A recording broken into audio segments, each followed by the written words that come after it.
Hello there, this is LEGO Dynasty, and today I'm bringing you guys a review of the LEGO Star Wars The Mandalorian's N1 Starfighter. It is set number 75325, comes with 412 pieces, and is rated ages 9 and up. Now, of course, this set was revealed quite a while ago and has finally been released. This set retails for $59.99 US dollars and $79.99 Canadian, and features 4 minifigures, or 2 micro figures essentially, 1 brand new minifigure, and of course the regular Beskar Mandalorian armor figure with a brand new face print. So without further ado, let's kick off this review starting with the box. Taking a look at the box, you can see some excellent detail here. We got the sands of Tatooine, what I can assume to be Mos Espa there. You got, this is a Book of Boba Fett set, so you got Boba Fett and Fennec Shand at the bottom there, so this is accurate. Very good to see there.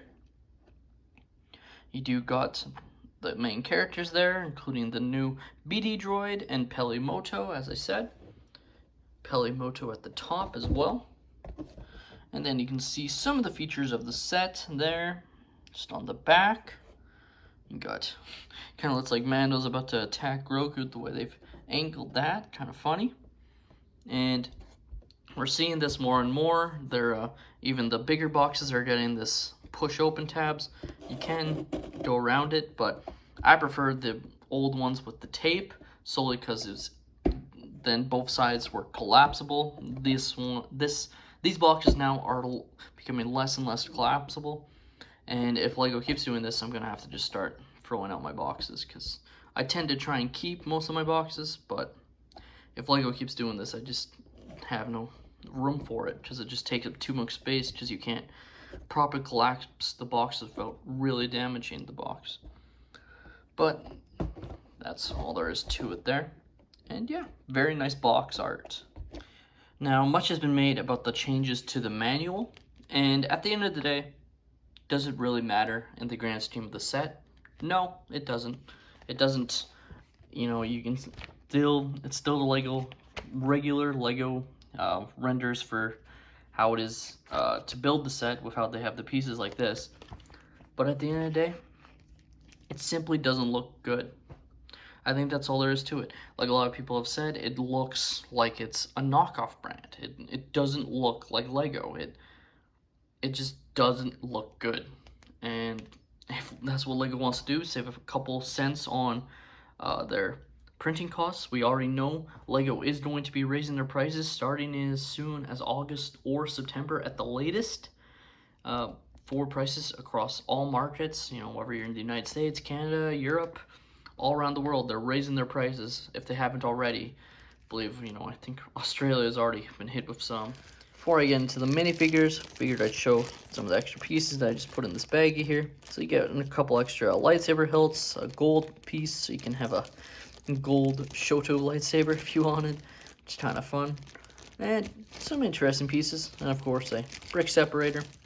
Moving on to the minifigures, we have Din Djarin, the Mandalorian, and of course, be remiss if we didn't reveal, he does have a brand new face print. It is not double-sided, interesting enough, and the other interesting thing is they don't include a hairpiece. So while the printing head is correct, would have been nice if they included a hairpiece for him, just because he's not bald, you know, he has hair, the character of Din Djarin, when he has his helmet off. So giving the face print is nice, but not having the hairpiece kind of sucks. Now, of course, if you have your own, you can probably find one that'll fit good for him, but still would have been nice if they included it. Now, there isn't much changes to the minifigure, if any at all. It's the typical Beskar Mandalorian. You start his jetpack. Take off the back to reveal the back print in there. Very nice. And he's got the excellent arm printing. Just, it's a very good minifigure. The only downside isn't even part of the minifigure, really. It is the Darksaber. And, you know, back when LEGO first did the Darksaber, this would have been in, what, 2012, 2013, with the original Mandalorian Starfighter that had Pre Vizsla, Obi-Wan, and the Death Watch Warrior. I would have been completely okay with something like this. But now that the Darksaber is becoming so popular or important to Star Wars literature, I think it's very important for LEGO to have an accurate saber. For one, it's supposed to look more like a katana blade. So it honestly, in my opinion, would have been better if they started doing a katana instead of a lightsaber, because it isn't a lightsaber in the grand scheme of things. It doesn't have a circular blade, it doesn't have this type of hilt.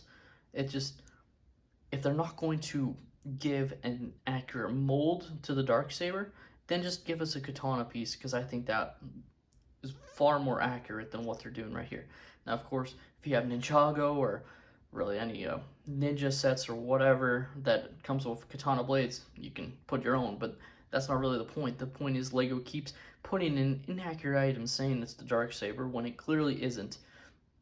And when you say only the best is good enough, at this point, this is, how many sets have we gotten this Darksaber in at this point?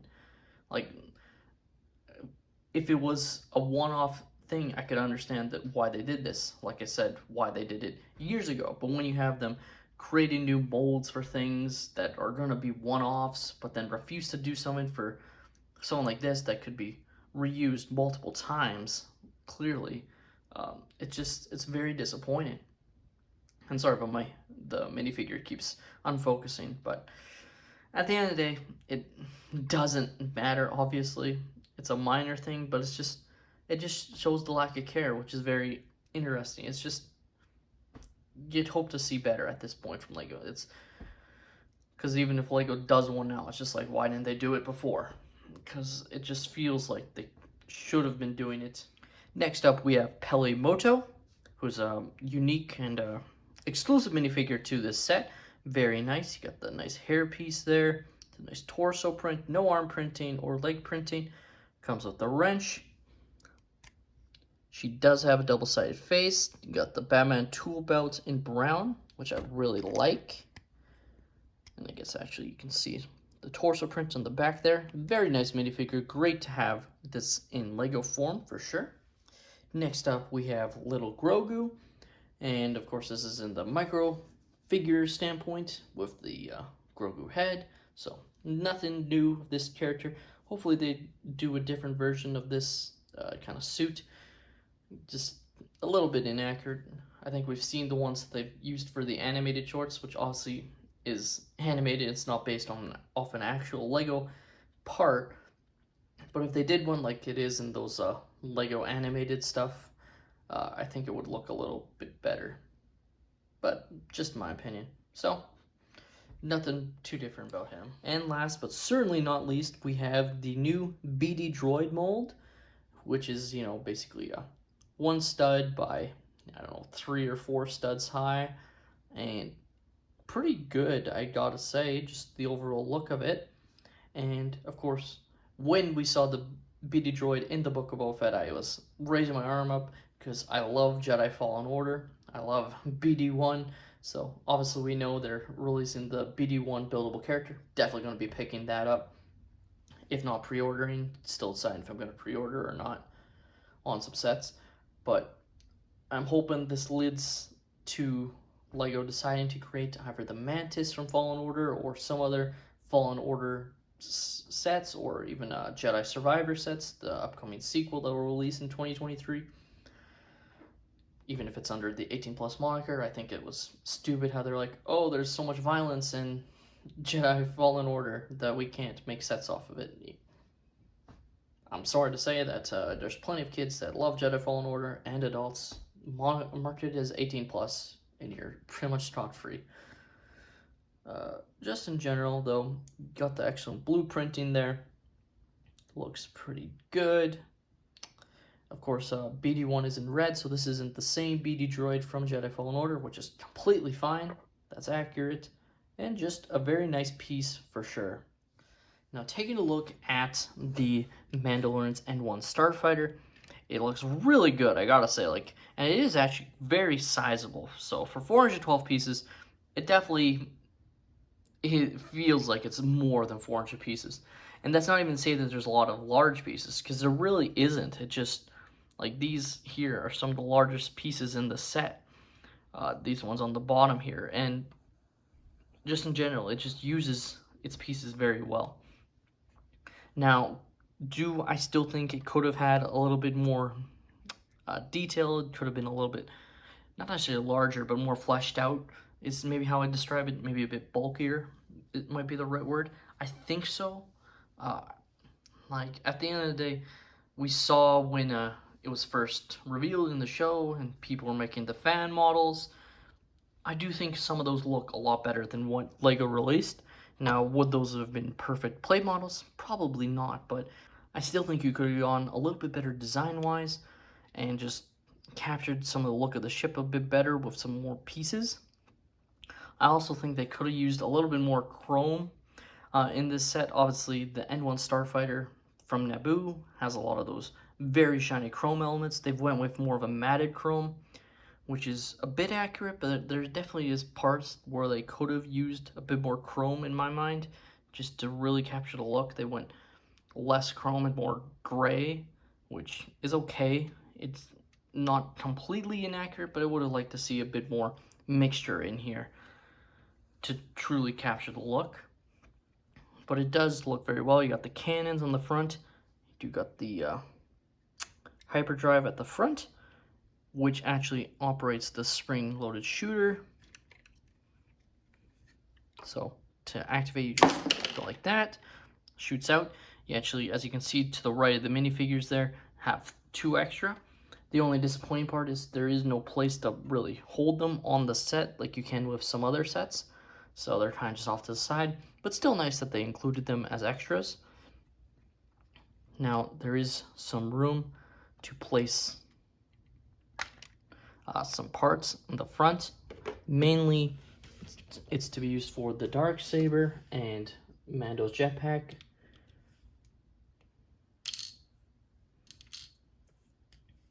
Just because he cannot fit in his seat with the jetpack on, or the Darksaber in his hand, obviously. So you can pop her open there.